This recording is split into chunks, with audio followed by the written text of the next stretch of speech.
Hello to everyone. I hope you are doing well.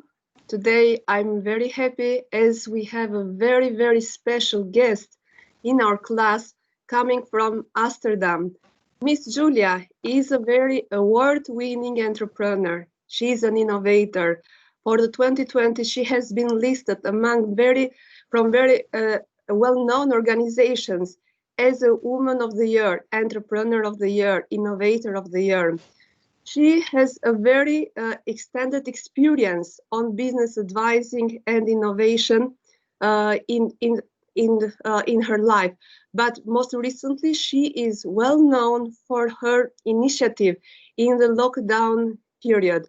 She is a co-founder of the think tank AlterContacts and also is the leader of the Lockdown Economy Initiative in supporting sustainable development and in supporting small and medium-sized businesses, entrepreneurs, self-employed people overcome the challenges of the pandemic. Now, today, we have invited her to share her experience, her very deep experience in supporting business operations, and also invite our students of Epoka University contribute to this initiative. I should also mention that this initiative is also listed by the United Nations for Sustainable Development. Miss Julia, very happy to see you again. Welcome. Thank you very much, Dr. Alba, and thank you to all the students for joining today. I'm very excited. This is honestly my first lecture in this format. You know, this is the first talk. There were talks before, but you know, remote learning has changed our life a bit. So I don't see any of you now, but I'm hoping that during the talk we will have opportunity to speak to each other. So when you have a question or you want to make a comment or I'm asking a question and you need to answer, just unmute yourself and get on the front screen and just speak up. And I think I guess I'll just start with it, right? Right, okay. So can you see my presentation? Alba, yes, is the presentation? Yes, okay, thank you very much. Thank you, okay. So today I want to talk to you about the impact that the pandemic, the lockdown, the social distancing has done on the operations of the small businesses. Before we go into the content, you know, every story can be told from a different angle depending on who's telling the story. And as Dr. Alba already introduced me, I'm a co-founder of AlterContacts. It's a think tank. And before we start, I want to open up with some questions to see if you're alive, if you're out there. Do you know what is the think tank and what do you think is the purpose of a think tank? Anyone?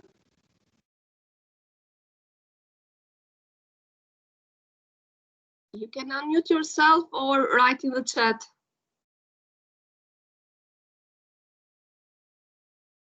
Yes?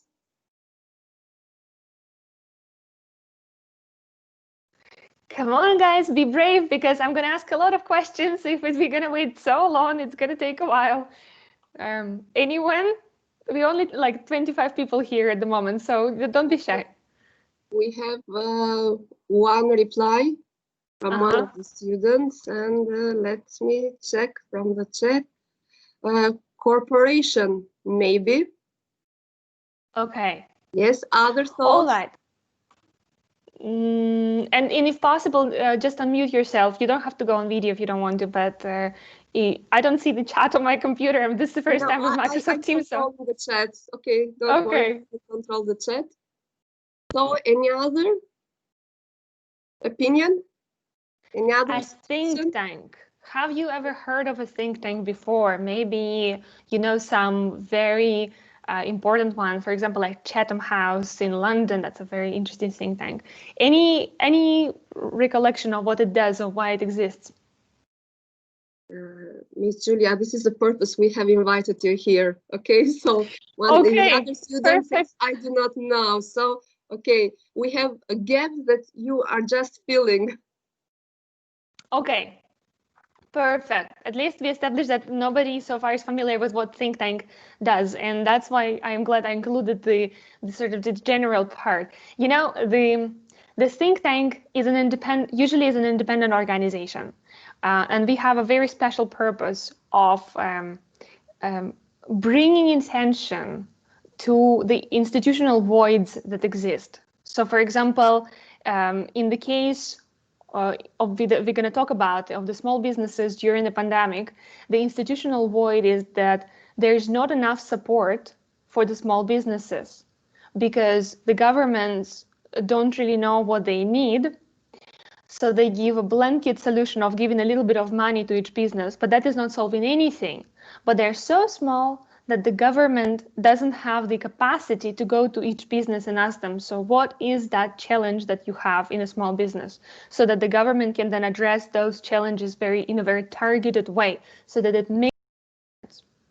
So the think tank essentially is what fills that gap, what becomes the bridge. In our case, we are collecting those insights from small businesses. We even have a question in our interview. What are the three things you really need help with right now?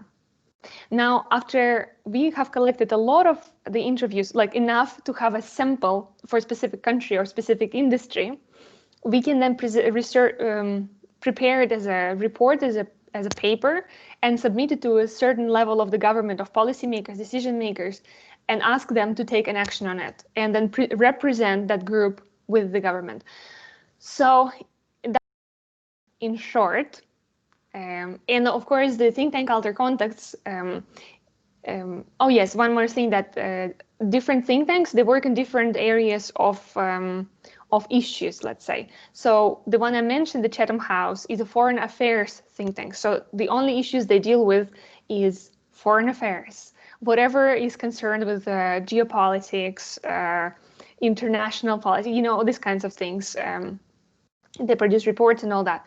And we also deal with, we also produce reports, we publish things, but we have a slightly different topic. We talk about sustainable development. So we're the think tank for sustainable development. And all our activities are guided by the Sustainable Development Goals, which were accepted by the United Nations in 2015 and supported by all the international leaders.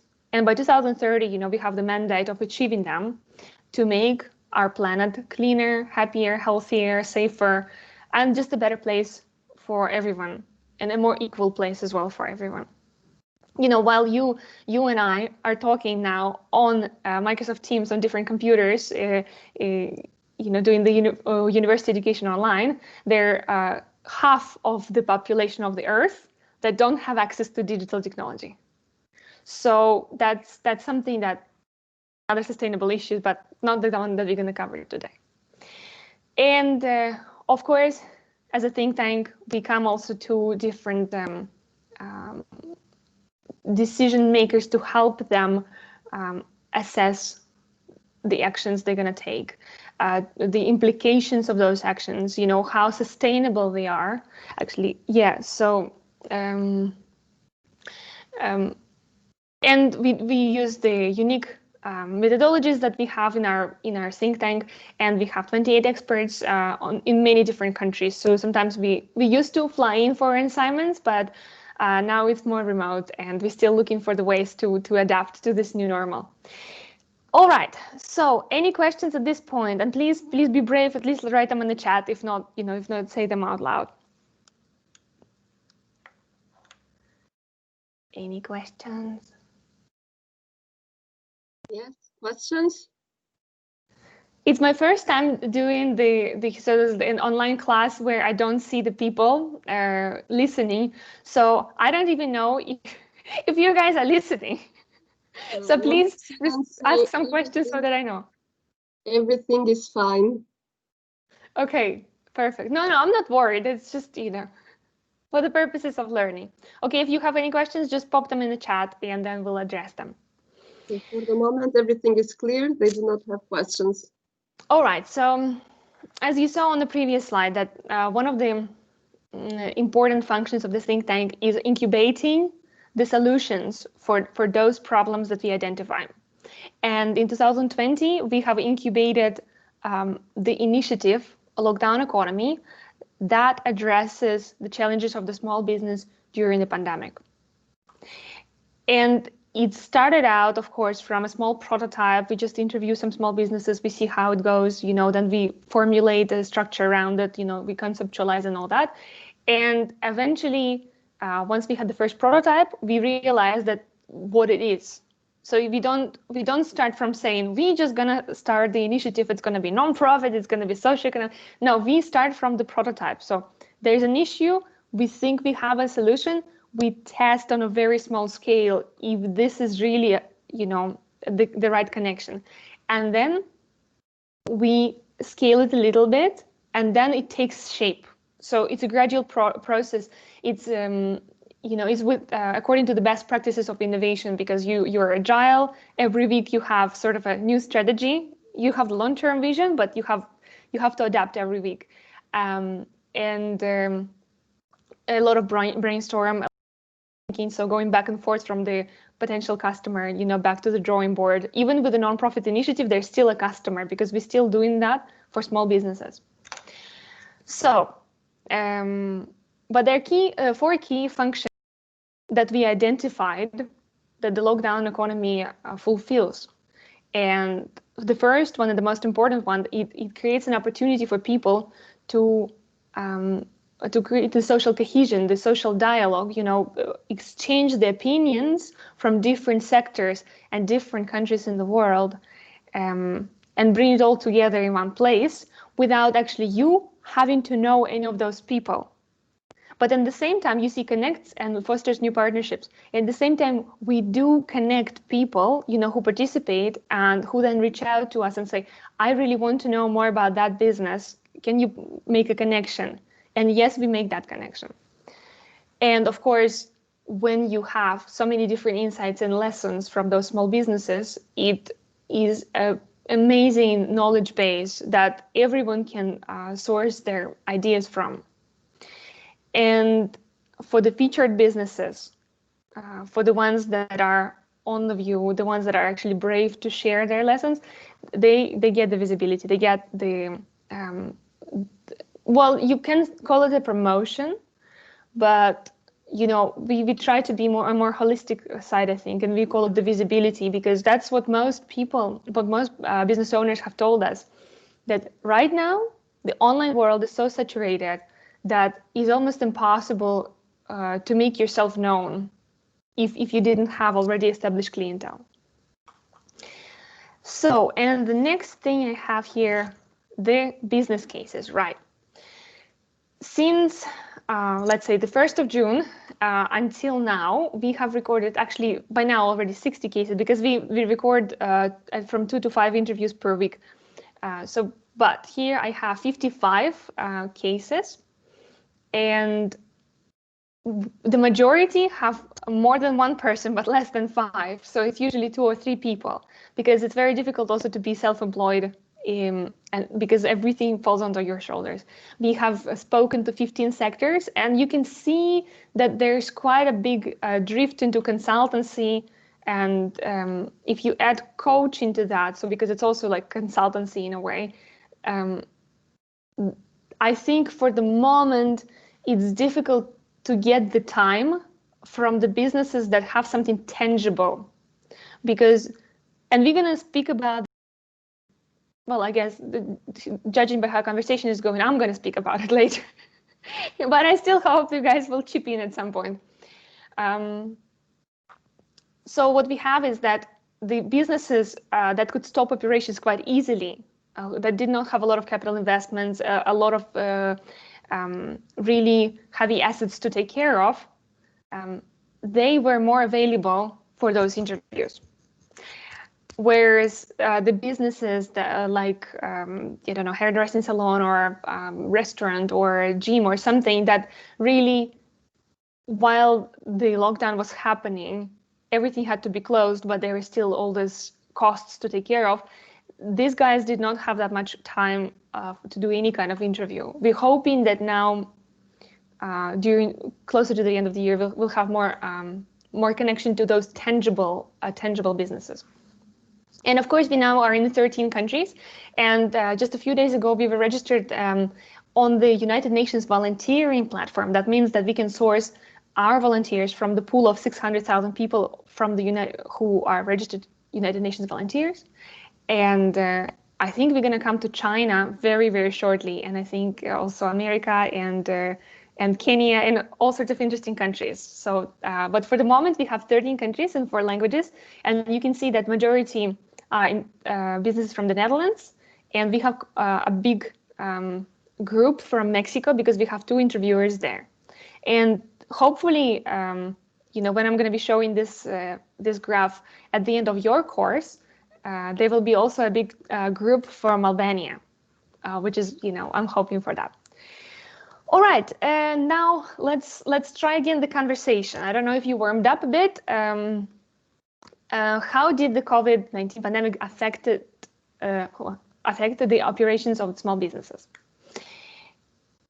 Obviously, I'm going to talk about that in later slides. But before I do, I'm sure that each of you, one way or another, had a connection with a small business. Either it's from your parents or maybe your uncles, or maybe a friend of a friend has a business, or maybe you just have a favorite store and you go there and something changed. I want to hear from you. What did you notice? What changes happened with the small businesses that you know about?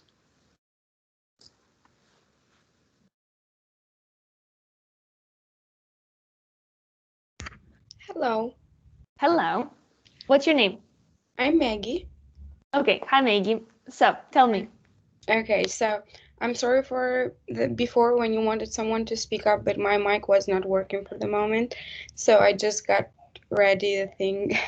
So now I'm talking about my actually my family business. Okay, so we have a small grocery store, and the way that COVID-19 has affected it is not that good. So in the beginning, when we started with the pandemic, everyone was panicking and people were buying things, and it was like real crazy because everyone was buying what they could get. So empty shelves and everything else going on. So everyone was buying as much as they could. But then later, when we were in lockdown, there were not much movement. And as the lockdown ended and everything started going a little bit to normal, people were starting to save money because they did like such a big, like they spent so much money from the fear of buying useless things, buying things out of fear, and that did not went out that well. So in the beginning, everyone spent money buying what they could, but now everyone is saving, like because they don't have the money they were saving for other things, and it's not going that well. So you see like not only in the retail businesses, but in every other business that people are not spending that much money, and everything is like not going great because for the small businesses it's even like harder because it's not much clientele. As you said, we don't have the visibility. So yeah, it's not going that great. Plus we have to take care of ourselves, our workers, because people are not that familiar with the virus, and they're not taking care of it as they should. Like no one is always wearing a mask or doing like what they should be doing. All right. And then, sir, in terms of sales, did it even out, or is it really low right now, or and what do you think is going to be the next step for your business, for your family business? So for the moment, it's really low because in our country there are rumors that we're gonna go like on another lockdown maybe because the cases are going up very high, and everyone is, I don't know, is maybe saving, so because they will need the money if we go in another lockdown, and it's like really really low. But I don't know. It's really low, and I think it's for all other businesses because I've been asking around other businesses in our area when we have our family business, and it's all the same. So it's not just the retail business that Mm-hmm. it's everything the same. And is there any governmental support available for the business that your family runs? No, for the retail business, there is no support because we are supposed to be always open. So even in the lockdown, people would need to buy things. So we are open. We don't have any support. Some of the businesses that were closed, they got money for funding them because they couldn't open them because of the rules they put, but not for our sector. So it's like, oh, you have it open, you don't need more money because still you're going to sell them products like food and beverages and I don't know, other things. Mm-hmm. So it's not that quite fair because everything is affected, but so that's what they think. So it's it's nothing we can do. Okay. Well, that's one of the good, but at the same time very dramatic examples, I think. And thank you very much for sharing, Maggie. I think we might return to that story later in the talk. But thank you very much for sharing. Anyone else would like to share their experience with the business and the lockdown or the pandemic? Hello, this is Ray. Hello. Can you say again your name, Ray? It's Ray Bima. Mm-hmm. Okay. So my family runs a business which I am involved in as well. We host Airbnb apartments. I get familiar with it. And in this business, the COVID-19 pandemic affected it quite a lot, I must say, because since the pandemic started, as Maggie said earlier, the sales, of course, they were really low. But on the other hand, we also need to prepare our spaces for our guests in a very much more, how should I say, careful manner as regards health and safety. So as opposed to only cleaning before and replacing all the amenities, we now have to disinfect all the space from top to finish, and this also has complicated a lot of things about the preparation of the spaces before guests come in, because some guests might come in earlier or some might come in some might want to check out later, and there is shorter time for cleaning and preparing the apartment.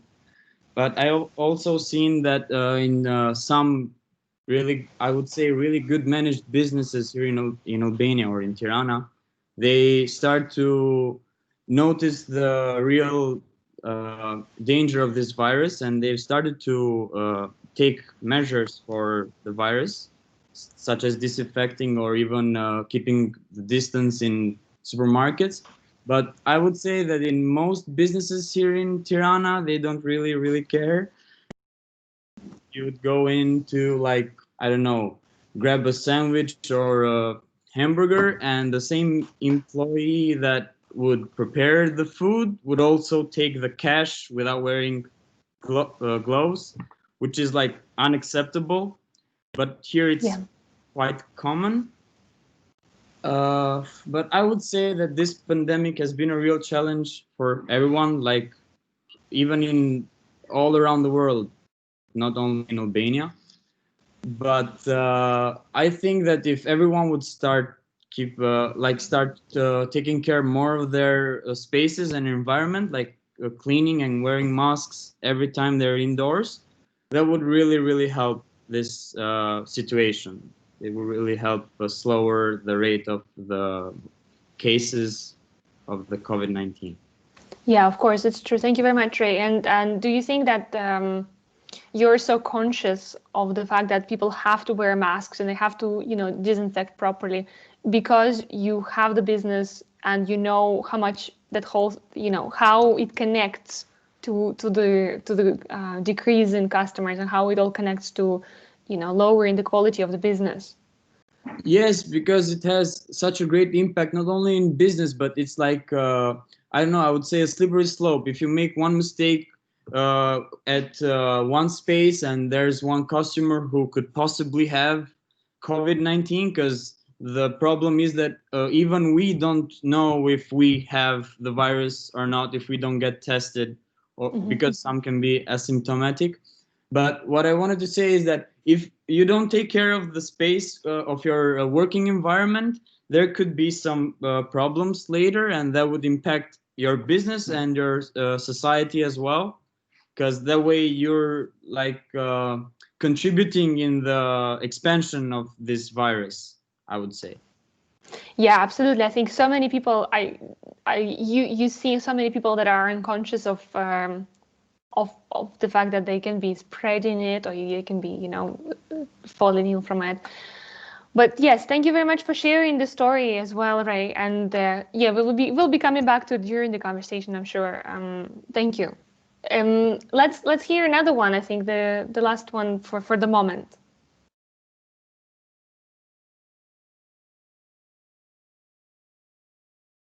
Hello. I see GD showing up often, but I don't know if the person wants to speak or not. Well, all right, then I'll just continue. And if you guys come up with a specific story you want to share, just jump in and just make yourself known. So let's start, before we go into specific challenges, let's start from, the size of the problem. We already mentioned, both Ray and Maggie already mentioned that this is quite a pervasive issue that is not just in Albania, it's around the world, and everyone is heavily affected.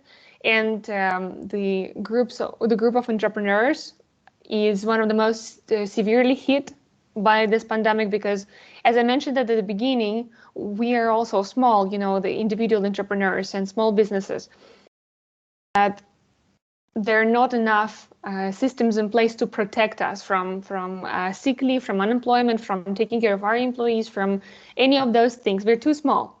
So, and that's, but nevertheless, together we comprise over half of the productive population of Earth. As you can see here, self-employed and micro enterprises. And that is not including small enterprises, which would be, the next little round, which is another, I think, 16%. So it's a huge amount of people, of workers all over the world. Here in Europe, I think about 100 million people are self-employed or small business owners. And in the beginning of the crisis, of the COVID-19 crisis, OECD has run a short analysis, and 1 out of 5 small firms was on the verge of bankruptcy. And in the first 3 months, the savings of I have the statistics somewhere. Yes, in the first 3 months, basically, one out of 5 small firms would reach the moment where they don't have savings anymore to continue their practice, to continue their business. So we got 2 very interesting cases just before, from Maggie, retail business and grocery, and from Ray is Airbnb and hospitality. And of course, as you can see, service companies were 76% of service companies were affected by this crisis. I think it's according to International Trade Center. And actually all the resources about this problem will be on the last slide of this presentation, which will be shared with you. So if you want to read a bit more about really more into numbers, more into what's where, from OECD, International Labour Organization, United Nations, you name it, I have it all on the last slide. So if you want to do extra research for yourself, I encourage you to do so. Here we just going through it swiftly so you understand just how many people we're talking about. In In a startup pitch, you would start with the size of the market, so that the potential investors see how good is your proposition. Because if your market is like really tiny, there's no reason to invest in it. Which is why also here we start from the size of the problem. We're addressing something really, really big. And it's funny that it's so poorly addressed by the governments. So we spoke in these two stories from Maggie and from Ray, we spoke already about a few of those challenges, but I would just like to talk a little bit more in depth about them. And if you have examples for each of the challenges, also don't hesitate, just jump in and let me know. So getting clients, of course, is a #1 challenge. It has never been easy for businesses to get clients. If before we were struggling with marketing, with online presence, with you name it, the most important issue for businesses that I have advised to and I have consulted was that they have developed a proposition, but they're not reaching their customers. So the channels is the missing bit. And of course, if on top of that, the issue which is normally there, if on top of that you put the social distancing, the forced closures, restaurants were in many countries were just forced to close on a half-an-hour basis, basically. In some cases, businesses managed to move online, but in some cases it's just not possible. For example, I don't know, near my house here, there's a physiotherapist with his practice and the gym and everything. And during the lockdown, where the contact between people was prohibited practically by the government, how can he move the physiotherapy online? If that's, if you have to touch people during the massage or whatever it is. So those 3 key elements here, they really contributed to bringing the customer flow to practically none for a lot of businesses. And there were some stories that the business existed for 20 years. A person who runs it is an older man, and he would love to move it online, but he just simply doesn't have the skills. So the digital divide right now is a huge issue. And if we speak about, we spoke about, I think, especially in the case of the retail business, financing operations is a big challenge, because even when you don't have customers, in the case of a shop, you still have to pay the rent, you have to pay your suppliers, you have to pay your workers, you have to cover their sick leave, you have to, actually invest into moving it online if you want to make your assortment available online. But still, if you only had the shop before, the real in-person shop, and then suddenly you say, okay, we want to have it also online as a catalog so people can just choose and maybe we'll deliver, or maybe they can come and pick it up. It still takes time or it takes money. In either way, it takes your resources, which are scarce.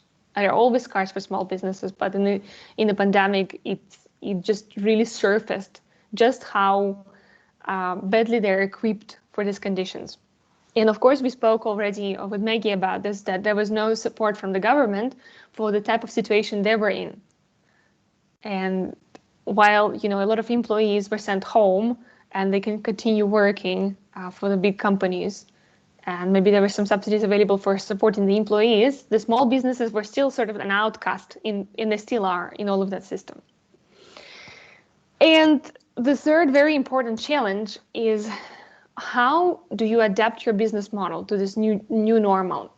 I mentioned in the beginning that we have unique methodologies that we do with our decision makers, with the decision makers, to help them to come to a sustainable decision with assessed impact and all that. We usually do it in person.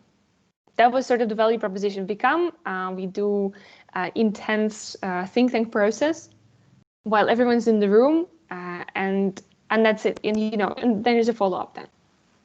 But now, since March, all our clients have canceled as well. So we're we are not exempt from this situation. That was the commercial stream for us. So, for example, when we get the money from the client for facilitating the thinking process on their side, we use those money to support the non-profit initiatives that we run for entrepreneurs, for students. And this year, we're financing it all from, I don't know, it's all on zero budget, and it's all very, very, very much based on volunteer support. But that's besides the point. So how do you adapt the business model? You know, for big corporates, it's a huge issue. They hire armies of consultants, and they invite, I don't know, McKinsey, or, you know, you name it, as some really big name firm. And those people think about, so how do we adapt to these circumstances to make the company still viable and all that, and product market fit. And if you imagine a small business owner, often it's a person who didn't have even entrepreneurial education. You know, you will see that many entrepreneurs are not the ones who went to get a degree in business, are either just the people who believed in what they wanted to do, who continued their maybe family's profession, who moved to a new country, couldn't get a job, and then started something on their own. So they're not particularly the people who can advise themselves on how the business model should work in this new normal.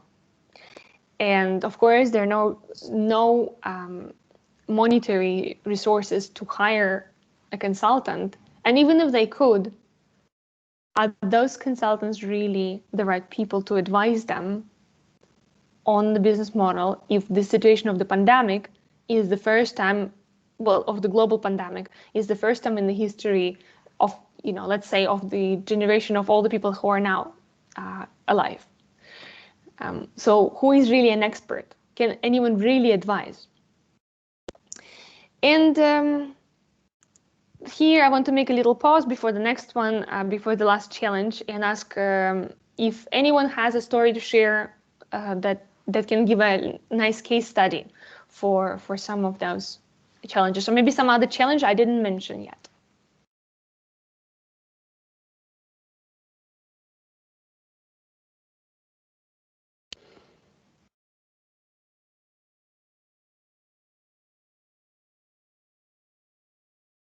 Yes, anyone wanting to sharing something? Please don't be shy.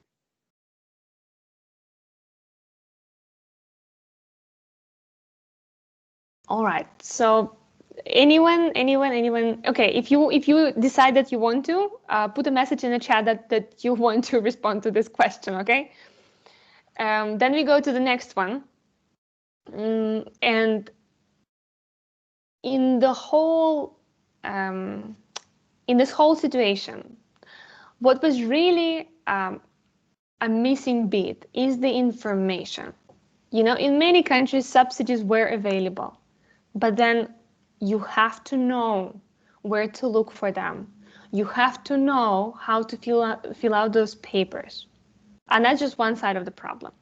Then once the lockdown happened and people became disconnected, those little networking events, little coffee meetings, you know, they became impossible. And of course you can say, well, the remote meetings could have been happening, and a lot of people did endless coffee meetings online, and I think they were exhausted from themselves and hearing themselves speaking, a bit like I am now.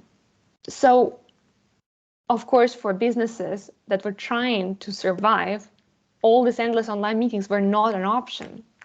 So how do they know what is happening sort of outside of their bubble? How do they know what other entrepreneurs are doing? How do they know what strategies can be used? How do they know what ideas are out there for them to try? Where do they get that information? In one of the talks I gave also to students in Mexico, for example, about this, they said, well, we get information from the news, we get information from, I don't know, big sites like entrepreneur.com, but really there's nothing so sort of niche, so specialized that it's for small businesses and it's about the pandemic and it's about how to deal with it. And that is precisely, well, anyway, the one slide clearly is missing here. That is precisely where the lockdown economy comes in. So we have decided to address that issue of missing information, providing entrepreneurs with their, sort of real-time updates on what is happening with their fellow entrepreneurs from different countries, from different sectors, because what is an issue in one sector may not be an issue in another. And so that's how they get solutions from each other. Because like I said, there's no one an expert on the situation. There's no one who can really give you advice and be sure it works. If they try, well, you can question that. So what we thought is that why don't entrepreneurs share what they know with each other? And that way we will all learn how to deal with the situation. And here I want to speak a little bit more about what small businesses actually did, some key strategies that they adopted to respond to the COVID-19. Maybe I want to come back to the two brave volunteers, to Maggie and Ray, and ask you guys a little bit about what have you tried? What have you tried to make it better? So either Maggie or Ray or anyone who hasn't spoken, also very welcome.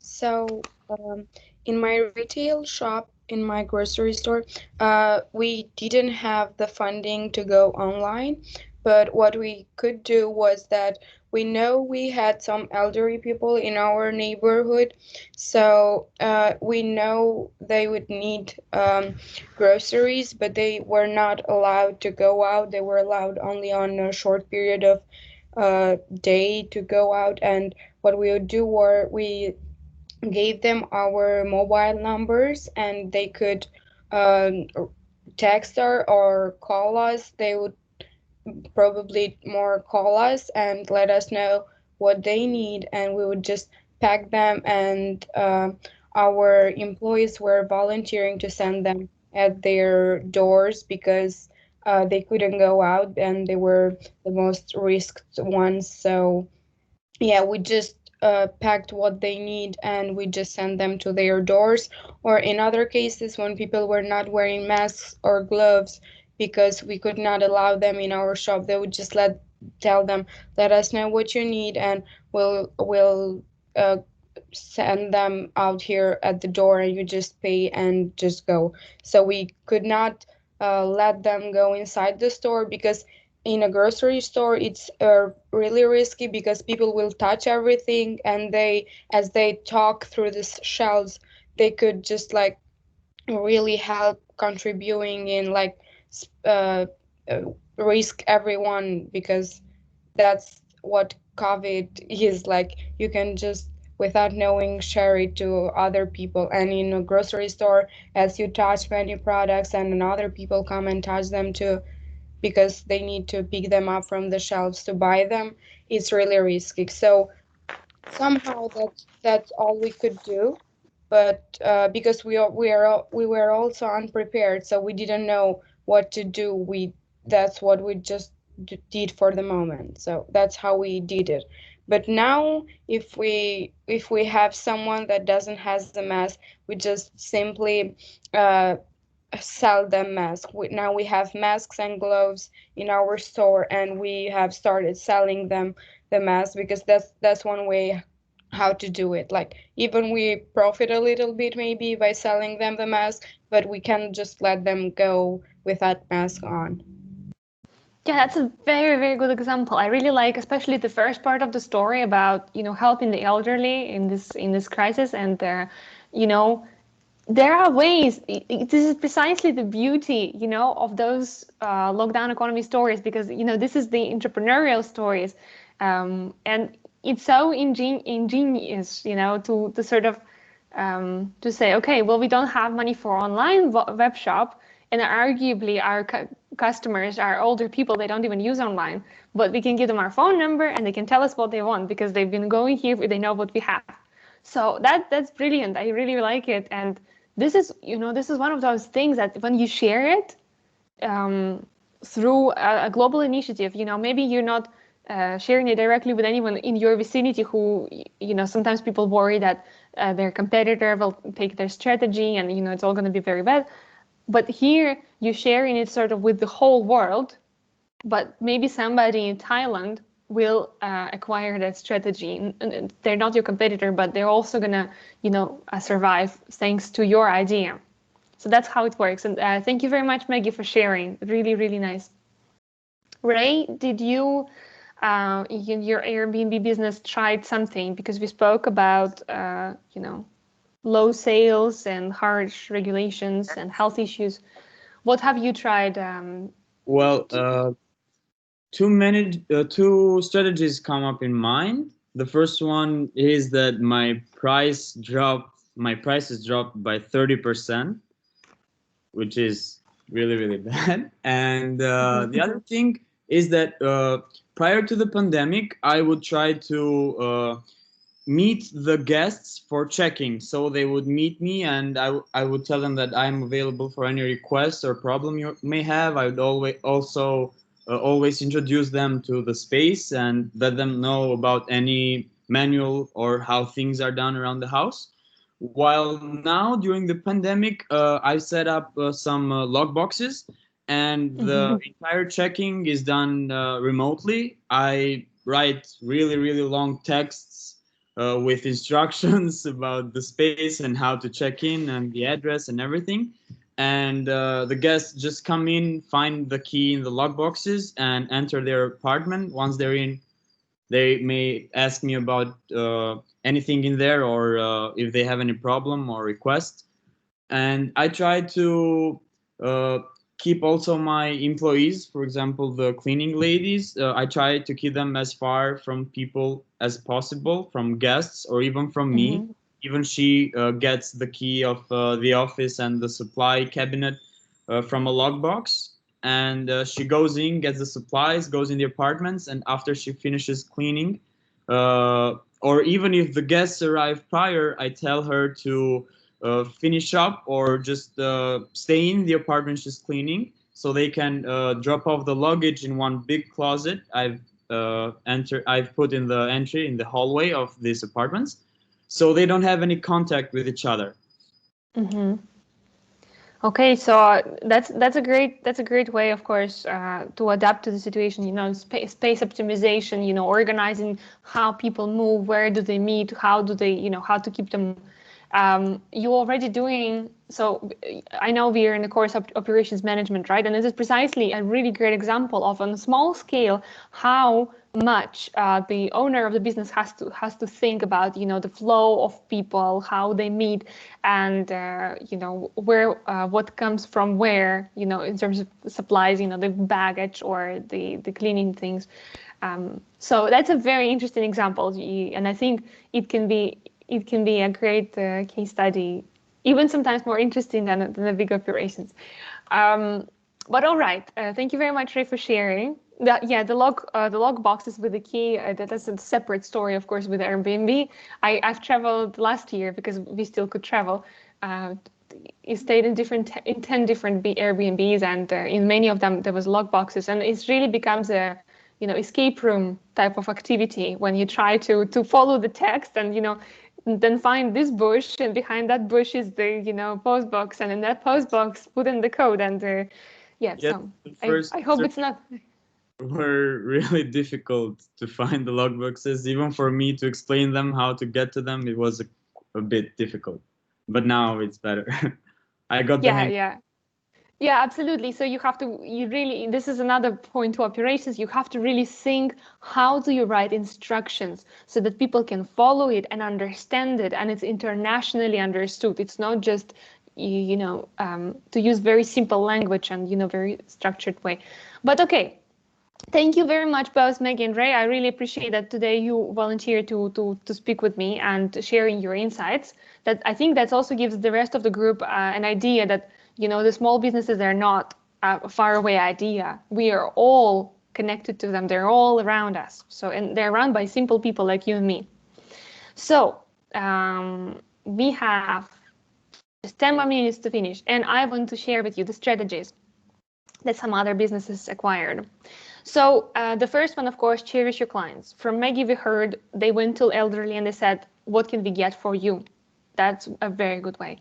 For some people, like in a consultancy way, in a consultancy firm, it was not the best time to sell. So their customers were under pressure, they had less time, they had other priorities, and it was not the best time to sell, but it was really good time to show that you care. And how they did it is that they had calls. The Pum Naradikustinin, the founder of Eureka Global, a Thailand-based consultancy. Yeah, that's the introduction. What she did is she had calls with her different clients that were not hiring her because they canceled all the engagements because of the lockdown and pressure and all that. And what she did is that she found out how they felt, what were they up to, and it turned out that a lot of her clients were working on COVID relief program for their organization. But they all worked on it independently, and they didn't know about each other. So what she did, she used her facilitation skills. Their consultancy does specifically facilitation, and remotely she brought together all her clients who were working on COVID relief so that they can work on it together. Imagine how much it just simplifies for all of them. It simplifies the ideation, the sort of the instructions, like we were talking about it, and other elements of the COVID relief program. And of course, it creates the loyalty between the customers and Pum and her company, because they're there for them during the difficult times, and they're doing it so that they're doing it for free. And the next example is the next strategy is the collaboration. So in this case, I want to share with you the story of Jane Birch. She is the owner of cooking school in Paris, which is called La Cuisine Paris. And she has 8 chefs who used to give cooking classes to American tourists in Paris to teach them the French cuisine. Now, her business is essentially on the intersection of tourism, restaurants, so food and beverage, and events. And all of those 3 sectors or industries were really badly affected. So she had to close, and she found her way to cope with the situation through collaboration. She reached out to 2 different businesses, winery and the store with the different utensils for cooking. A very old store in Paris, very well known. And she made an agreement that there will be a bespoke baking kit made for her classes from that store. And then with the winery, they chose 6 different wines in a set that will be sent to her clients, but from that winery. So you see how, and then she started doing online classes for her American clientele that could not travel, but still wanted to get the French experience. Like I hear some noise on somebody's microphone. I think it's Ray. If you can mute yourself, please. Or No, maybe it's somebody else. Then please mute yourself, guys, because I hear music. So what Jane did is she collaborated with 2 complementary businesses, and essentially they helped each other to be more visible, to continue getting customers, and to adapt the business model. And the last strategy I would like to share today is, of course, adapting fast. And in this case, the example is from Dave van der Aar. He's an Amsterdam-based coffee caterer, so he's a barista. He has several mobile espresso sets. That's when you want to have an event in a park, he can literally come with a little tiny truck called Piaggio, and there is an espresso set with water and everything already there, and he can do an amazingly nice coffee experience for you. So it's like Starbucks on wheels. His business is actually called Coffee on Wheels, but the quality is probably better than Starbucks. So he runs his business together with a partner. What they try to do is a minimalistic entrepreneurship when they don't hire people. If they need somebody to help them, like another barista, they make a one-time contract with a self-employed person who is a barista, and then invite him for the day. But so that allowed them to adjust their operations. If they were working only on events, so every event would invite them with their espresso set to serve coffee to the people of the event. But with the lockdown, there were no events. So immediately they lost all their business, practically overnight, like many of us. What they did is they said, okay, clearly it will be a waste of time to try and still promote that we do coffee for events. So what they did is that they kept in touch with clients. So they kept them up to date that they still exist. They're still there. They will be there when the lockdown is finished. But for the moment, they sort of took vacation. So the minimalist size of their business allowed them to really readjust their activities in a overnight time. So what they did is took more time for the families, which was one of the reasons why they became self-employed people. And the other thing is they started learning, well, Dave specifically started learning about online promotion, how he can build a better image for his company. So, you know, there's always something to do. Self-development actually has been one of the key things that a lot of entrepreneurs have been doing during the lockdown and the time afterwards. So those were the three strategies. Clients, cherish the clients, really care about them. Collaborate, even with your competition sometimes, or with complementary businesses, and adapt fast, because you know you just have to try something. And here Dr. Alba also asked me to share with you, you know, how can you as students be students of business can be involved into what's happening, and what would be my advice to you. And the main thing that I can tell you is that if you want to really learn about something, you can't just look at it and think that you've learned it. You have to become part of it. And then you will see in little details how it actually works. So right now, in this remote world, you have a wonderful opportunity to become to get a lot of experiences that will help you in the next year when you will be the graduates. And the way you can support small businesses right now is, of course, by purchasing their services and products. Well, that's the first one. That's the easiest that we can all do. But sometimes we choose a bigger store instead of going and supporting the small store. And then help them with recommendations on social media, because most small businesses simply don't have the capacity to do it. And they don't have the capacity to build their online presence. And you can help them even without being a volunteer for them, by simply sharing that they're great with your friends. And of course, you can volunteer to do something for them, even if they don't post it anywhere. If you have a favorite store, if you have a favorite small business, call them up and say, I'm available for this many hours a week. This is what I can do. How can I help you? And that will be a great experience to your education, because there's nothing better than actually trying and doing something. So on that note, I would like to thank you for the future assignment that you're going to do with us with the lockdown economy, because I hope you've all received the information about the interviews and how you can record one. I know it's an optional assignment in your program, but I hope a lot of you will interview small businesses. And by the way, people who have family businesses, please feel free to interview your own business for the sake of lockdown economy. That's perfectly fine. You know, it can be from one person self-employed to 20 or 25 people business. So on that, I'm open to the questions, and thank you very much for your time today.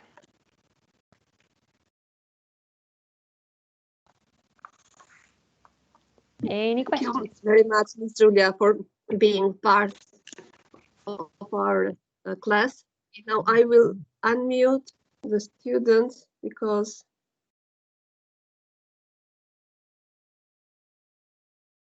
Okay, in the chat box, all of the students are thanking